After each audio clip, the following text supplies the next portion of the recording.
अपन कहाँ से आ गए, 1600 से कहाँ आ गए, 1813 में आ गए। 1813 में क्या क्या देख लिए थे, सब देख लिए थे, कुछ बचा था?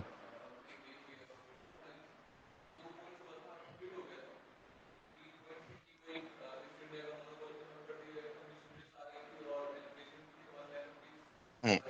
उसमें एक चीज ये था कि जो चाइना के साथ व्यापार था ना, चाइना और टी मतलब चाय, ये दोनों पे अभी भी ईस्ट इंडिया कंपनी का मोनोपोली था। बाकी कंपनीज यहाँ पे ट्रेड नहीं कर सकते थे।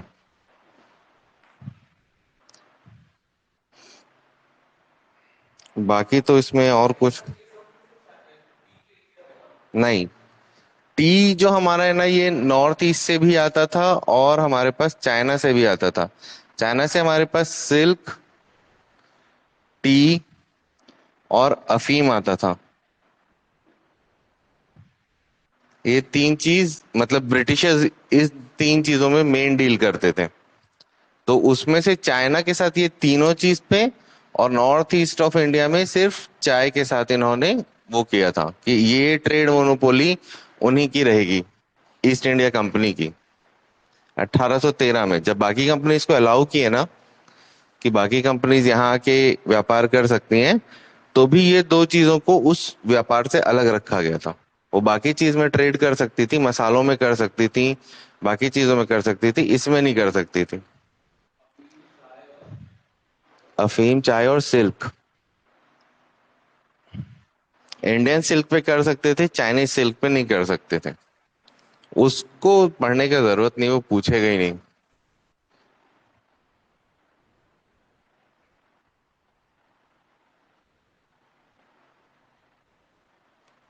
ठीक है।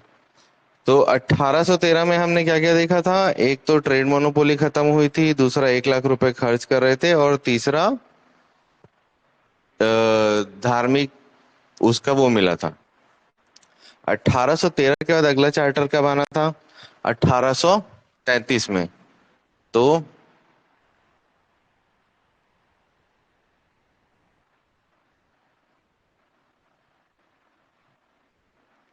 1800 चार्टर में क्या क्या था? एक तो जो 13 वाला चार्टर खत्म हो रहा था, 20 साल के लिए था, इसलिए इस चार्टर को लाना जरूरी था। इसमें फिर से 20 साल के लिए ईस्ट इंडिया कंपनी को इंडिया पे ट्रेड करने की परमिशन दी गई थी, और जो वो बाकी काम कर रही थी, जैसे प्रशासनिक काम भी कर रही थी, सैन्य काम भी कर रही थी, उसको 20 सालों के लिए और एक्सटेंड किया गया था। पहले सिर्फ ट्रेड के लिए कर रहे थे, बाद में प्रशासन और सैन्य कार्य दोनों कर रहे थे, तो उसके लिए भी ब्रिटिश पार्लियामेंट उसे 20 साल के लिए एक्सटेंशन देती है। तो पहले तो 20 ईयर का एक्सटेंशन।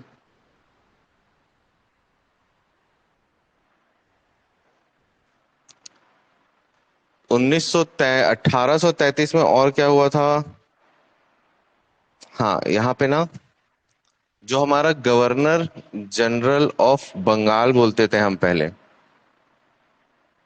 इसको चेंज करके ना गवर्नर जनरल ऑफ इंडिया कर दिया गया था।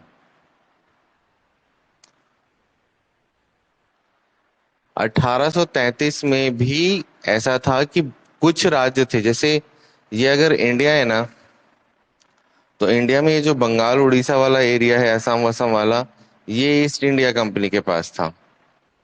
इधर मुंबई से लेके थोड़ा बरार वरार वाला हिस्सा, ये ईस्ट इंडिया कंपनी के पास था डायरेक्टली। मद्रास वाला नीचे का हिस्सा, ये ईस्ट इंडिया कंपनी के पास था डायरेक्टली। मतलब यहाँ पे east India company direct rule करती थी, यहाँ पे कोई राजा नहीं थे। ये जो बाकी रीजन्स है ना, यहाँ पे सब जगह पे, यहाँ पे अभी भी लोकल प्रेसिडेंसीज थी, या लोकल राजा थे, या लोकल रॉयल्टी थी। यहाँ पे अभी भी मुगल थे। हालांकि ना इन राजाओं का ना इन मुगलों का प्रशासन पे या सैन्य कार्रवाई पे या किसी भी तरह से कोई अधिकार था। सब कुछ ब्रिटिशर्स के ही कंट्रोल में था, मगर जैसे था ना कि दीवानी कानून और फौजदारी कानून, ये अपन हिस्ट्री में पढ़ते हैं ना तो ज्यादा क्लियर होता है यहाँ का भी। यहाँ पे अगर हिस्ट्री पढ़ाने लगूंगा ना तो उसी में टाइम लग जाएगा। तो यहाँ पे जो ब्रिटिशर्स थे उनका कंट्रोल पूरे इंडिया पे था। मगर ये जो रीजन थे ना, इनका मुंबई प्रेसिडेंसी, मद्रास प्रेसिडेंसी और बंगाल प्रेसिडेंसी, यहाँ इनका 100% कंट्रोल था। मतलब हर रेस्पेक्ट में था। और बाकी जगह पे जो है ना, वहां पे लोकल राजा जो थे या मुगल जो थे, उनका शासन अभी भी चल रहा था, हालांकि वो ब्रिटिशर्स के अधीन ही थे।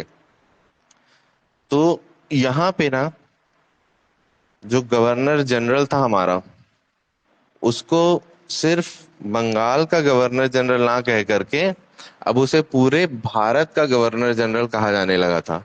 ये एक प्रशासनिक चेंज था। ये एक नाम का चेंज था। ये कौन था? विलियम बेंटिक बने थे पहले।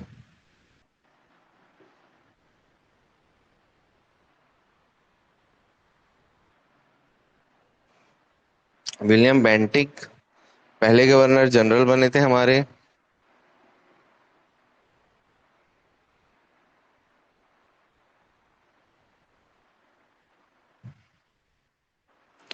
और क्योंकि जब हमने बनाया था बंगाल के गवर्नर जनरल को, किसके ऊपर? मद्रास और मुंबई के ऊपर, तब हमने इन दोनों गवर्नरों में कोई चेंज देखा था क्या? हमने सिर्फ ये देखा था कि ये दोनों बंगाल के गवर्नर जनरल के अधीन आ गए थे, मगर इनकी पावर में कोई चेंज नहीं हुआ था। अब यहाँ पे 33 में इनकी पावर में चेंज होता है। जो भी लीगल पावर है ना, मतलब लेजिस्लेटिव पावर, वो लेजिस्लेटिव पावर सिर्फ बंगाल के गवर्नर को दे दी गई और इनसे वो शक्ति छीन ली गई। मतलब अब ये अपनी प्रेसिडेंसी के लिए भी कोई नियम कानून नहीं बना सकते। कानून एक ही व्यक्ति बनाएगा, वो है बंगाल का गवर्नर जनरल। और ये उसे सिर्फ लागू कर पाएंगे वैसा ही जैसा बंगाल का गवर्नर जनरल कहेगा। तो यहाँ इनकी शक्ति में थोड़ा सा परिवर्तन हुआ था।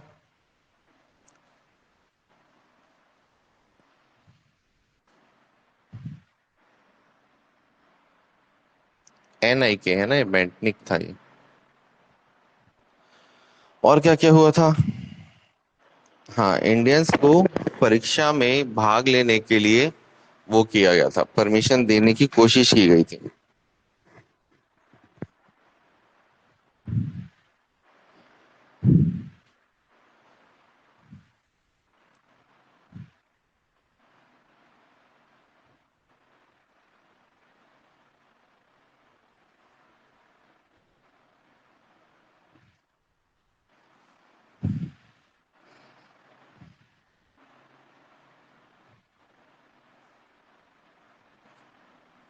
एक विधि आयोग बनाया गया था। ठीक है। ये एक्चुअली 33 में नहीं बनता है, ये 34 में बनता है। एक साल बाद बनता है इसमें। मगर ये पहली ऐसी कोशिश थी ब्रिटिशर्स की, भारतीयों को कोई कानून बनाने की शक्ति देने की, या भारतीयों के लिए अलग से कानून बनाने की। लॉ कमीशन कहते थे इसे, या हिंदी में लिखेंगे तो विधि आयोग। इसके वो लॉर्ड मैकाले, जब ये लॉ मैकाले थे,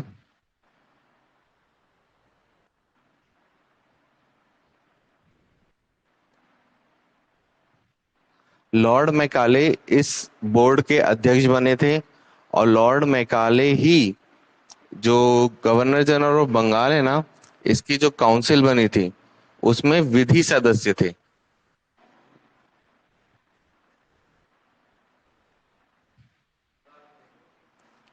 हाँ, ये तो अब इंडिया के लिए कर रहा है ना, पूरा गवर्नर जनरल ऑफ इंडिया हो गया है वो। तो लॉर्ड मैकाले इस आयोग, मतलब गवर्नर जनरल की काउंसिल के विधि सदस्य बने थे।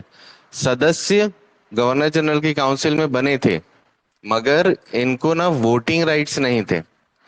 ये वोट नहीं दे सकते थे। ये सिर्फ मीटिंग अटेंड कर सकते थे और हर मीटिंग में पार्टिसिपेट कर सकते थे, मगर इनके पास वोटिंग राइट्स नहीं थे, ये उसमें वोट नहीं दे सकते थे।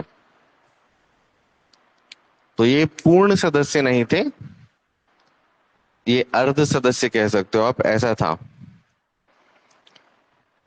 ठीक है। क्योंकि इनके पास वोटिंग राइट्स नहीं थे, इसलिए इन्होंने जो सिफारिशें की उसे लागू करने के लिए भी ये जोर नहीं डाल सकते थे, क्योंकि वोटिंग राइट था नहीं इनके पास। इनकी एक सिफारिश जो थी ना, वो थी इंडियन रिप्रेजेंटेशन।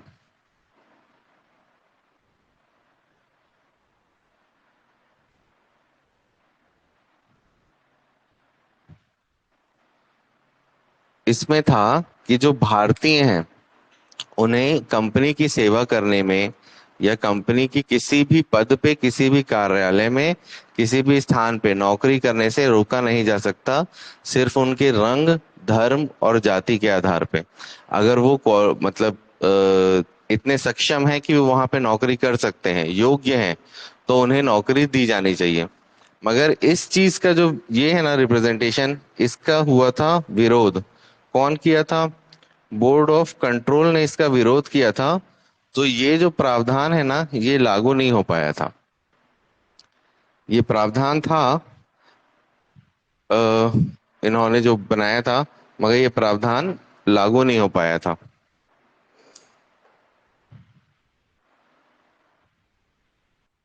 यहाँ पे एक चीज और हुई थी, जो पुरानी लॉज थी ना जितनी भी, पहले मद्रास का अपने लिए बना रहा था, मुंबई का अपने लिए बना रहा था। तो जो ओल्ड लॉज थी, ओल्ड को कहा जाने लगा रेगुलेशन।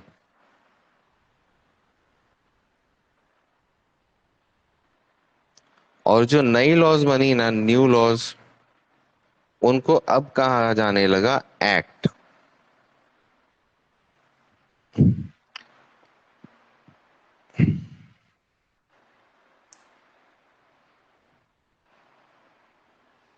रेगुलेशन को नियामक कानून भी कहते हैं हिंदी में।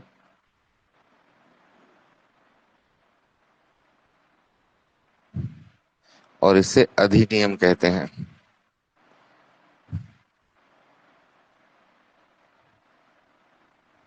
नियामक कानून और अधिनियम कहा जाने लगा था।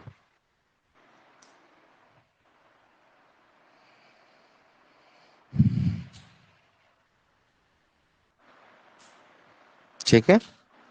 और इस पूरे का ना, जो सबसे इम्पोर्टेंट चीज था, इसको नोट करके लिख लेना आप कहीं पे।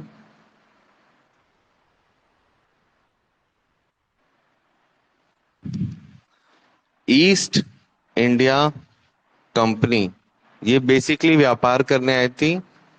तो इसका ना जो व्यापार था या बिजनेस था,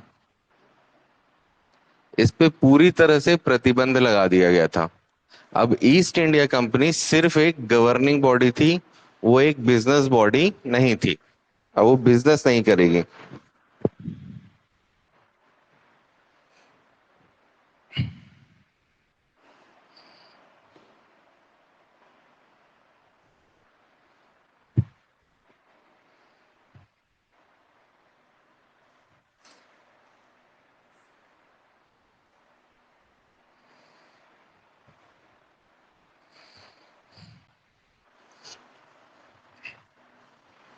चलें आगे।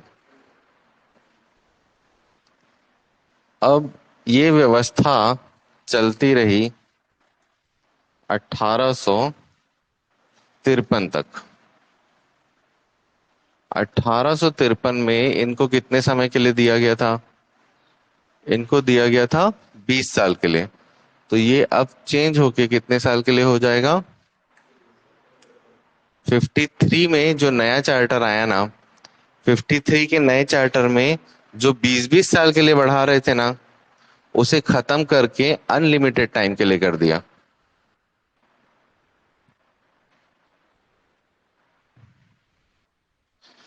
20 साल से हटा के इसे अनलिमिटेड टाइम के लिए कर दिया गया, चार्टर एक्ट 53 में। ठीक है। अब 53 में अनलिमिटेड टाइम के लिए शर्त लगा के किया गया था। उसमें शर्त ये थी कि अगर आपका प्रशासन सही नहीं होगा, या क्राउन को कहीं पे भी ऐसा लगेगा कि आप भारत का प्रशासन नहीं कर पा रहे हैं, तो क्राउन आपसे जो शक्तियां हैं वो अपने पास वापस ले लेगा। ये बेसिकली डेलीगेटेड शक्तियां थी, मतलब क्राउन के द्वारा दी गई शक्तियां थी। क्राउन ने इन्हें अपनी शक्ति दी थी, ये क्राउन के बिहाफ पे इंडिया में काम कर रहे थे। तो क्राउन का ये कहना था कि अगर आप सही से नहीं चला पाओगे, हमें लगेगा कि आप ठीक से नहीं चला पा रहे हो, तो हम पूरी शक्तियां वापस ले लेंगे और पूरा कंट्रोल वापस क्राउन के हाथ में आ जाएगा। तो इस शर्त पे इसे ये 20 साल की जगह ना अनलिमिटेड टाइम के लिए बढ़ा दिया गया था। अब 53 में ये हुआ, और 57 में क्या हुआ था, क्रांति हो गई थी। तो 58 से वापस क्राउन के पास चला जाता है। मतलब ये जो अनलिमिटेड टाइम था ना इनका, ये 4 ही 5 साल का था, ज्यादा वक्त का नहीं था।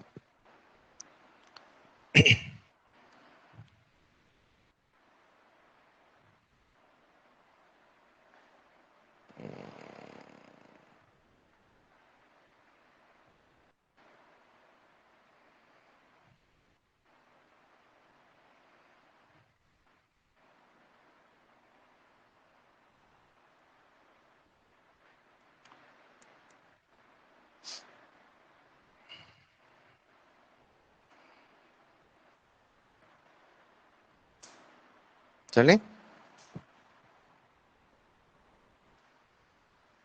यहाँ पे एक चीज और की गई थी कि जो लेजिस्लेटिव पावर है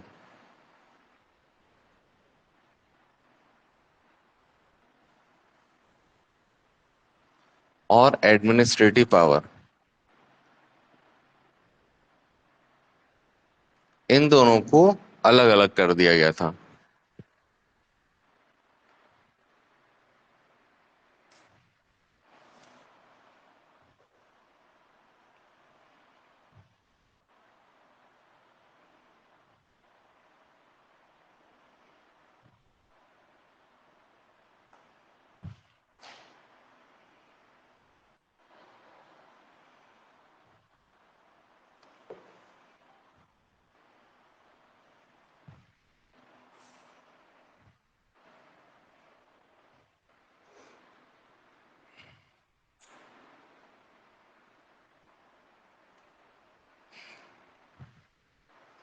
ठीक है। तो भारत के लिए विधि बनाने के लिए एक काउंसिल की स्थापना की गई थी, जिसमें कुल 12 सदस्य थे।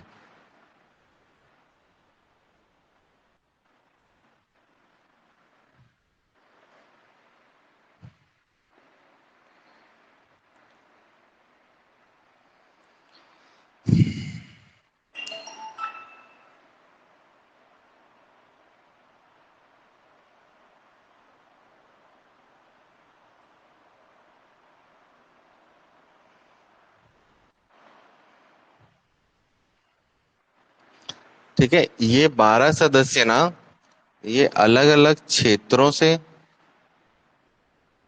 और अलग अलग प्रांतों से थे।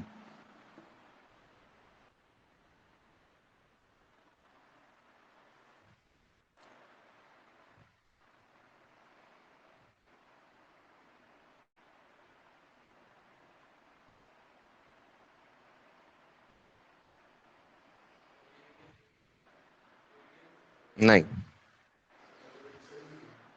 इसमें से ना 50%, इसमें से बंगाल, मुंबई, मद्रास, आगरा, ये 4 जगह की जो लोकल गवर्नमेंट थी ना, ये अपना एक एक रिप्रेजेंटेटिव, मतलब टोटल 4 रिप्रेजेंटेटिव भेजती थी। बंगाल की गवर्नमेंट, मद्रास की, मुंबई की और आगरा की गवर्नमेंट, ये अपना एक एक रिप्रेजेंटेटिव इलेक्ट करके भेजती थी, नॉमिनेट करके नहीं भेजती थी, इलेक्ट करके भेजती थी। ठीक है। और क्या था इसमें?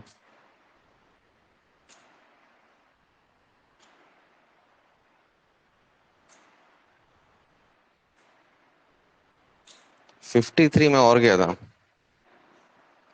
हाँ, इसमें ना कॉम्पिटिटिव एग्जाम शुरू स्टार्ट कर दिए गए थे।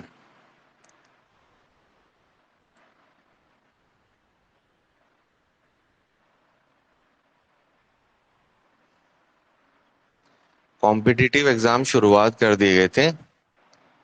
इंडियन सिविल सर्विसेज, आईसीएस कहते थे। जैसे अभी आईएएस होता है ना, एडमिनिस्ट्रेटिव सर्विसेज, ये इंडियन सिविल सर्विसेज कहा जाता था। 1856 में ये हुआ था।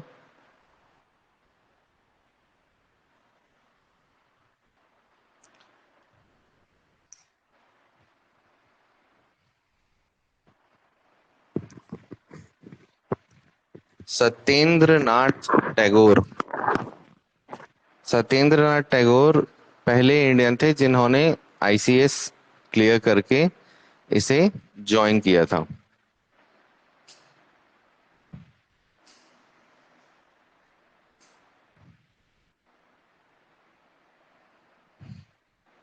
एक मिनट रुकिएगा ना।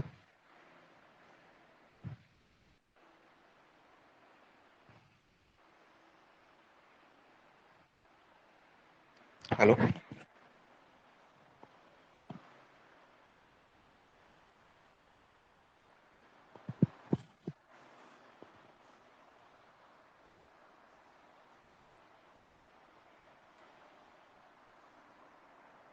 एक मिनट रुकिएगा।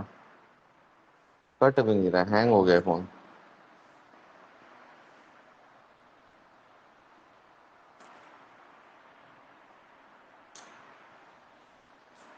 ठीक, यहां तक हुआ।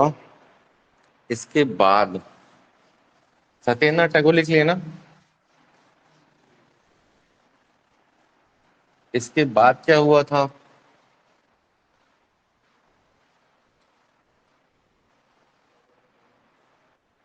53 के बाद हो गई थी 57 की क्रांति।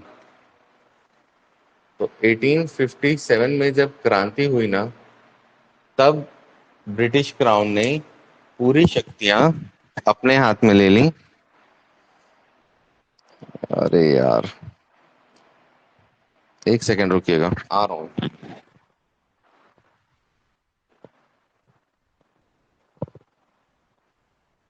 हेलो।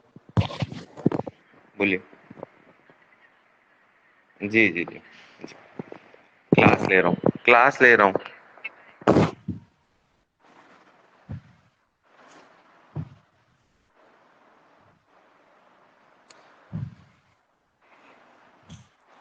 इसको 1857 में ब्रिटिश इंडिया ने, oh my God, the act of good governance,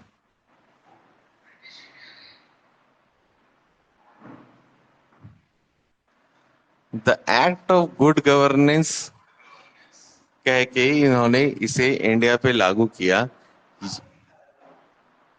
हाथ नहीं दिखा रहे? हाँ दिखाया। अच्छा सर, ये शायद आपका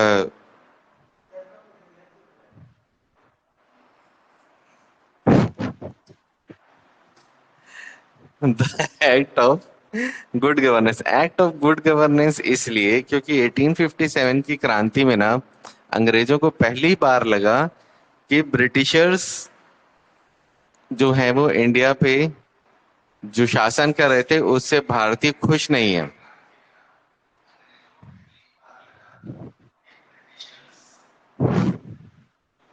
नहीं, कर लीजिए पहले, ये सब कर लीजिए।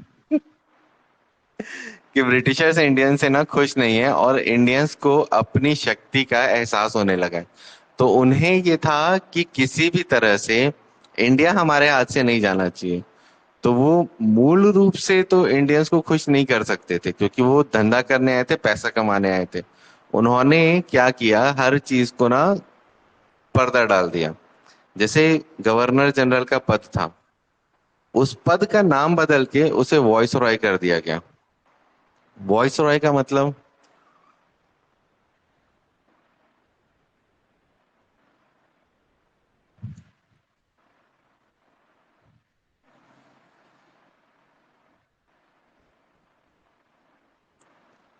वॉइस और रॉयल मतलब ये दो जगह से, दो शब्दों से मिल के बना है। ये सीधा सीधा अब 1958 से, ये सीधा सीधा तो एक्ट ऑफ गुड गवर्नेंस के लिए क्या लाया गया था? Government of India act.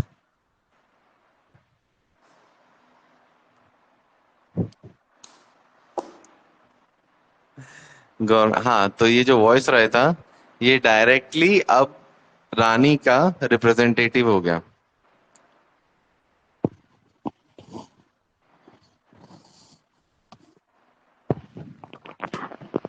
और कौन सी एक्ट लाएगी? कौन सी एक्ट लाएगी? ये क्या लिखा हुआ है?